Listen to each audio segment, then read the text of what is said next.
प्यारे बच्चों, class 12th विषय भूगोल जेसीईआरटी द्वारा ऑफिशियल एमसीक्यू क्वेश्चन जारी किया गया है। ये ग्रुप ए मतलब भाग ए मानव भूगोल के मूलभूत सिद्धांत जो आपका ग्रुप ए है उससे 127 एमसीक्यू तैयार किया गया है। उसी को आपको इस वीडियो के माध्यम से बताऊंगा जो आपके परीक्षा उपयोगी है। इसको आप लोग कॉपी में ज़रूर नोट करके याद कर लीजिएगा। पढ़ना तो बहुत सारे हैं लेकिन कुछ कुछ प्रश्नों को जो ऑफिशियल रहता है उसको भी इग्नोर नहीं करना है। चैनल पर पहली बार है तो सब्सक्राइब कर ले क्योंकि इसी तरह की महत्वपूर्ण प्रश्नों की जानकारी चैनल के माध्यम से आपको प्राप्त होती रहेगी। तो चलिए हम लोग आज कुछ नया सीखते हैं। भूगोल को बच्चों को यह वीडियो जरूर शेयर कर दे। तो पहला क्वेश्चन है निम्नलिखित कथनों में से कौन सा एक भूगोल का वर्णन नहीं करता है।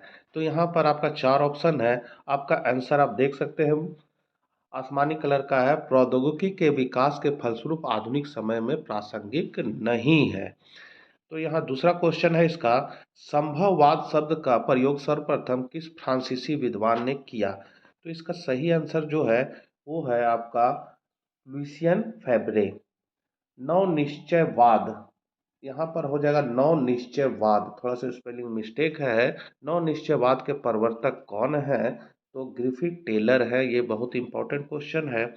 निम्नलिखित में से कौन सा एक भौगोलिक सूचना का स्रोत नहीं है, तो यहाँ आपका आंसर हो जाएगा चंद्रमा से चट्टानी पदार्थों के नमूने। फिर है एंथ्रोपोज्योग्राफी नामक पुस्तक किसने लिखी, तो यहाँ आप ऑप्शन देख सकते हैं। इसका आंसर है फ्रेडरिक रेटजेल ने। फिर है जियोग्राफी शब्द का प्रयोग सबसे पहले किसने किया, तो इरे अस्टास्थनीज ने किया था इसको। फिर है रुको और जाओ शब्द का संबंध किस विचारधारा से है, तो यह है आपका नव निश्चयवाद विचारधारा से। 8वां नंबर क्वेश्चन है निम्नलिखित में से कौन सा एक लोगों और पर्यावरण के बीच अन्योन्य क्रिया का सर्वाधिक महत्वपूर्ण कारक है, तो यहाँ हो जाएगा प्रौद्योगिकी। मानव भूगोल मानव समाज तथा धरातल के बीच संबंधों का संश्लेषित अध्ययन, यह कथन किसका है, तो यह है फ्रेडरिक रेटजेल का। 10वां है निम्नलिखित में कौन सा एक मानव भूगोल का उपागम नहीं है, तो यहाँ हो जाएगा आपका मात्रात्मक क्रांति। फ्रेडरिक रेटजेल की शिष्या का नाम बताएं, तो कुमारी एलेन सैम्पेल। आर्थिक भूगोल में किस उपक्षेत्र को सम्मिलित नहीं करते हैं, तो सांस्कृतिक भूगोल को। संभववाद की अवधारणा में किस घटक को ज़्यादा महत्वपूर्ण माना गया है, तो मानवीय घटक को। मार्क्स के सिद्धांत का उपयोग किस विचारधारा के अंतर्गत किया गया है, तो अमूलवादी अथवा रेडिकल विचारधारा। 1990 का दशक भूगोल के किस उपागम के लिए जाना जाता है, तो आधुनिकतावाद। यहाँ दूसरा चैप्टर से है 16 नंबर क्वेश्चन, निम्नलिखित में से किस महाद्वीप में जनसंख्या वृद्धि सर्वाधिक है, तो एशिया। निम्नलिखित में से कौन सा एक विरल जनसंख्या वाला क्षेत्र नहीं है, तो दक्षिण पूर्व एशिया। निम्नलिखित में कौन सा एक प्रतिकर्ष कारक नहीं है, तो यहाँ होगा चिकित्सा शैक्षणिक सुविधाएं। किसी क्षेत्र की जनसंख्या परिवर्तन का सूचक होता है, तो यहाँ हो जाएगा आपका आर्थिक प्रगति, सामाजिक उत्थान, ऐतिहासिक एवं सांस्कृतिक पृष्ठभूमि, मतलब ये सभी। प्रवास के संदर्भ में वह स्थान जहाँ से लोग गमन करते क्या कहलाता है, तो उद्गम स्थान कहलाता है। मानव जनसंख्या का प्रारंभिक 1 करोड़ होने में कितना समय लगा, तो 10 लाख वर्ष। विश्व की जनसंख्या को 1 अरब से 2 अरब होने में कितने वर्ष लगे थे, तो 100 वर्ष। 100% शहरी जनसंख्या वाले देश का नाम सिंगापुर। निम्नलिखित में से कौन सा एक तथ्य सही नहीं है, तो यहाँ पर नहीं है पूछा है, तो इसको आपको क्वेश्चन को ध्यान से देख लेना उसके बाद ही आंसर दीजिएगा। तो यहाँ जननांकीय संक्रमण की प्रथम अवस्था में जनसंख्या वृद्धि उच्च होती है, ये सही नहीं है। तीसरा चैप्टर से है आपका क्वेश्चन, निम्नलिखित में से किसने संयुक्त अरब अमीरात के लिंगानुपात को निम्न किया है, तो यहाँ का आंसर है पुरुष कार्यशील जनसंख्या का चयनित प्रवास। निम्नलिखित में से कौन सी संख्या जनसंख्या के कार्यशील आयु वर्ग का प्रतिनिधित्व करती है? तो 15 से 59 वर्ष। निम्नलिखित में से किस देश का लिंगानुपात विश्व में सर्वाधिक है? तो लैटविया। भारत के नगरीय क्षेत्रों में महिलाओं की संख्या में कमी के कारण है तो रहन सहन की उच्च लागत, रोजगार के अवसर की कमी और सुरक्षा की कमी सभी है, तो उपयुक्त सभी। पश्चिमी विकसित देशों में ग्रामीण क्षेत्रों में महिलाओं की संख्या के कम होने के कारण है तो इसके कारण है क और ख दोनों, मतलब क है कृषि का मशीनीकरण और ख है नगरीय क्षेत्रों में महिलाओं के रोजगार के अवसर। चौथा चैप्टर है मानव विकास सूचकांक 2011 के संदर्भ में विश्व के देशों में भारत की निम्नलिखित में से कौन सी कोटि है? तो यहाँ हो जाएगा 134 कोटि, मतलब कौन सा रैंक है? तो 134 हो जाएगा। मानव विकास सूचकांक में भारत के निम्नलिखित राज्यों में से किस एक की कोटि उच्चतम है? तो केरल की। भारत के निम्नलिखित राज्यों में से किस एक में स्त्री साक्षरता निम्नतम है? तो आपका बिहार। भारत के निम्नलिखित राज्यों में से किस एक में 0 से 6 आयु वर्ग के बच्चों में लिंग अनुपात निम्नतम है? तो हरियाणा। भारत के निम्नलिखित केंद्र शासित प्रदेशों में से किस एक की साक्षरता दर उच्चतम है? तो यहाँ होगा लक्षद्वीप। मानव विकास के प्रमुख तत्व हैं तो स्वस्थ जीवन, शिक्षा और उच्च जीवन स्तर सभी। मानव विकास के संकेतक है तो 3। मानव का विकास के द्वारा होता है तो शिक्षा के द्वारा। मानव विकास की अवधारणा निम्नलिखित में किस विद्वान की देन है? तो डॉक्टर महबूब उल हक। मानव विकास सूचकांक में प्रथम स्थान पर है तो नॉर्वे। लोगों के परिवर्धन की प्रक्रिया और जन कल्याण के स्तर को ऊंचा उठाना क्या कहलाता है? मानव विकास। मानव विकास का मापन किस प्रकार किया जाता है? तो मानव सूचकांक द्वारा। निम्नलिखित में कौन सा विकास का सर्वोत्तम वर्णन करता है? तो गुण में धनात्मक परिवर्तन। अब यहाँ पांचवा चैप्टर है निम्न में कौन सी कृषि के प्रकार का विकास यूरोपीय औपनिवेशिक समूह द्वारा किया गया? तो यहाँ हो जाएगा आपका रोपण कृषि। निम्न में कौन रोपण फसल नहीं है? तो यहाँ हो जाएगा गेहूं। निम्न देशों में से किस देश में सरकारी कृषि का सफल परीक्षण किया गया? तो डेनमार्क। निम्न प्रदेशों में से किसमें विस्तृत वाणिज्य अनाज कृषि नहीं की जाती है? Amazon basin. फूलों की कृषि क्या कहलाती है? तो पुष्पोत्पादन। निम्न में से किस प्रकार की कृषि में खट्टे रसदार फलों की कृषि की जाती है? तो भूमध्य सागरीय कृषि। निम्न कृषि के प्रकारों में कौन सा प्रकार कर्तन दहन कृषि का है? तो आदिकालीन निर्वाहक कृषि। निम्न में कौन सी एकल कृषि नहीं है? तो मिश्रित कृषि। खनन की कितनी विधियां हैं? तो 2 विधियां। सामूहिक कृषि का कालखोज नाम कहाँ दिया गया है? तो सोवियत संघ में। सहकारी कृषि को सर्वाधिक सफलता किस देश में मिली है? डेनमार्क। भूमध्य सागरीय कृषि में उगाई जाने वाली फसल है अंगूर, जैतून, अंजीर। उपर्युक्त सभी हो जाएगा। रोपण कृषि में उगाई जाने वाली प्रमुख फसल है जो चाय, रबड़, गन्ना। उपर्युक्त सभी। मलेशिया एवं इंडोनेशिया में स्थानांतरित कृषि का स्थानीय नाम क्या है? तो लंदांग। फिर हार्टिकल्चर किससे संबंधित है? तो फल व सब्जी से। ब्राजील में कॉफी बागान को क्या कहा जाता है? तो फेजेंडा। निम्नलिखित में कौन रोपण फसल है? तो कोको।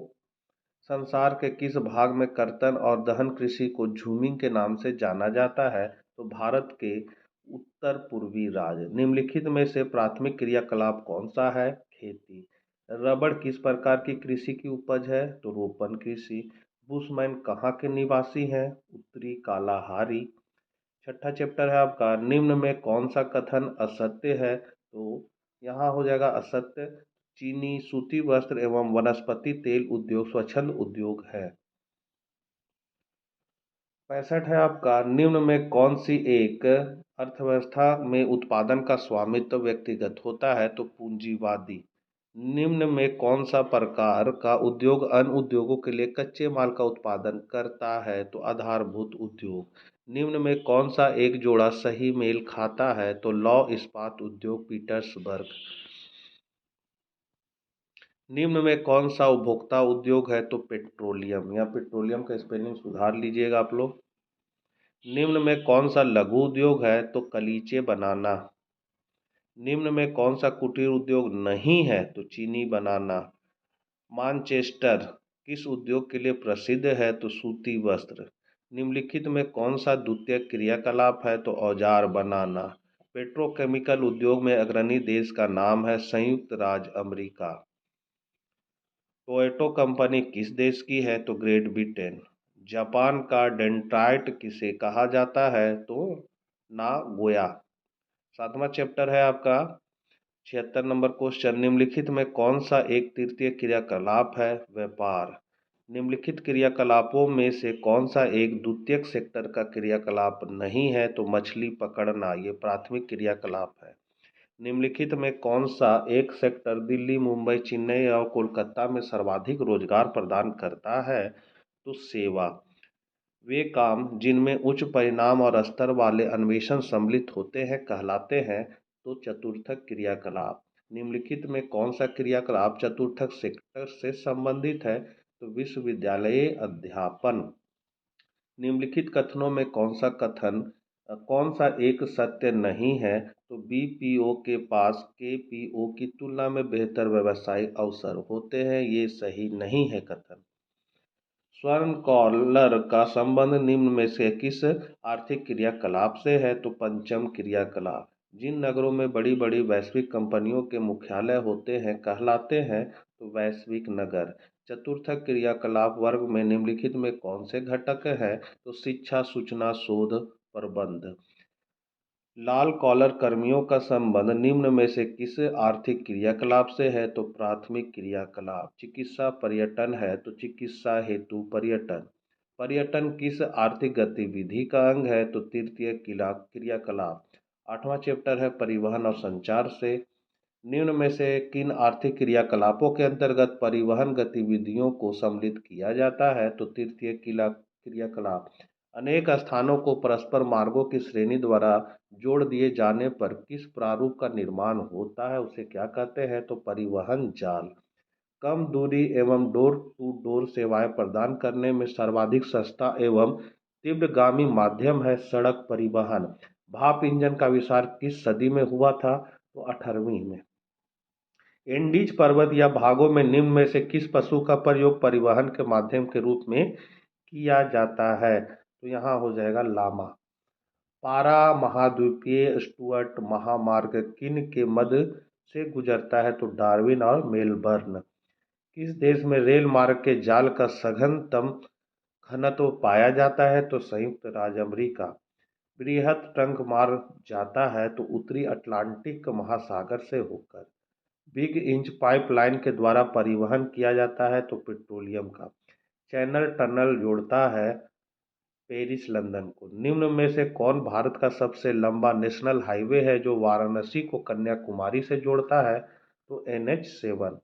रेल लाइनों की चौड़ाई के विभिन्न प्रकारों में से मानक गेज की माप क्या होती है? तो 144 मीटर। स्वेज नहर का निर्माण कब हुआ था? तो 1869 में। कील नहर स्थित है जर्मनी में। उच्च मूल्यवासी एक एवं नाशवान वस्तुओं के परिवहन का सर्वश्रेष्ठ साधन है आपका वायु परिवहन। 9वां चैप्टर है संसार के अधिकतम महान पतन किस प्रकार वर्गीकृत किए गए हैं? तो विस्तृत पतन के रूप में। निम्नलिखित महाद्वीपों में से किस एक से विश्व व्यापार का सर्वाधिक प्रभाव होता है? उत्तरी अमेरिका। दक्षिण अमेरिकी राष्ट्र में से कौन सा एक ओपेक का सदस्य है? तो वेनेजुला। निम्न व्यापार समूहों में से भारत किसका एक सदस्य है? तो सॉफ्टा। सार्क देशों में सम्मिलित नहीं है तो यहाँ कौन सम्मिलित? अफगानिस्तान सम्मिलित नहीं है। 1995 में गेट का रूप बदलकर किस संगठन का उदय हुआ? तो विश्व व्यापार संगठन, जिसको शॉर्ट में हम लोग WTO बोलेंगे। 1948 में स्थापित संगठन गैट का पूरा नाम क्या है? तो general agreement on trade and tariff. WTO का मुख्यालय कहाँ है? तो जेनेवा में। आयात निर्यात के बीच मूल्यों में अंतर को क्या कहते हैं? व्यापार संतुलन। निम्न में से अंतर्राष्ट्रीय व्यापार के प्रकार कौन कौन है? तो यहाँ हो जाएगा क और ख दोनों। क में है द्विपार्श्विक व्यापार और बहुपार्श्विक व्यापार। 10वां चैप्टर और लास्ट चैप्टर है ये आपका ग्रुप ए का। निम्न में से किस प्रकार की बस्तियां सड़क, नदी या नहर के किनारे होती है? तो रेखीय। निम्न में कौन सी एक आर्थिक क्रिया ग्रामीण बस्तियों की मुख्य आर्थिक क्रिया है? तो प्राथमिक। निम्न में से किस प्रदेश में प्रलेखित प्राचीनतम नगरीय बस्ती रही है? सिंधु घाटी। 2011 के प्रारंभ में भारत में कितने मिलियन शहर थे? तो 53। विकासशील देशों की जनसंख्या के सामाजिक ढांचे के विकास एवं आवश्यकताओं की पूर्ति में कौन से प्रकार के संसाधन सहायक है? तो सामाजिक। किसी झील के चारों ओर बसा गांव किस प्रतिरूप में होगा? तो वृत्ताकार। निम्नलिखित आर्थिक क्रियाओं में कौन ग्रामीण अधिवास से संबंधित है? तो प्राथमिक। पर्वतीय प्रदेशों में किस प्रतिरूप का अधिवास पाया जाता है? सीढ़ीनुमा। टुंड्रा क्षेत्रों में इस्कुमो द्वारा बर्फ के टुकड़ों से बनाए गए अधिवास को क्या कहा जाता है? तो इग्लू। भिलाई नगर किस वर्ग का है? तो औद्योगिक। नदी के सहारे बसा गांव किस प्रतिरूप का होगा? रेखीय। निम्नलिखित में कौन औद्योगिक नगर है? जमशेदपुर। धारावी मलिन बस्ती किस नगर में स्थित है? मुंबई। मेगा नगर की जनसंख्या कितनी होती है? तो 50 लाख से अधिक। निम्नलिखित में कौन ऑस्ट्रेलिया की राजधानी है? तो कैनबरा। तो बच्चों, ये थे आपके ग्रुप ए से ऑफिशियल जारी किया गया MCQ क्वेश्चन। आशा करते हैं वीडियो आपके लिए उपयोगी होगा। चैनल पर पहली बार है तो सब्सक्राइब कर लें। मिलते हैं नेक्स्ट वीडियो के साथ। जय हिंद, जय भारत।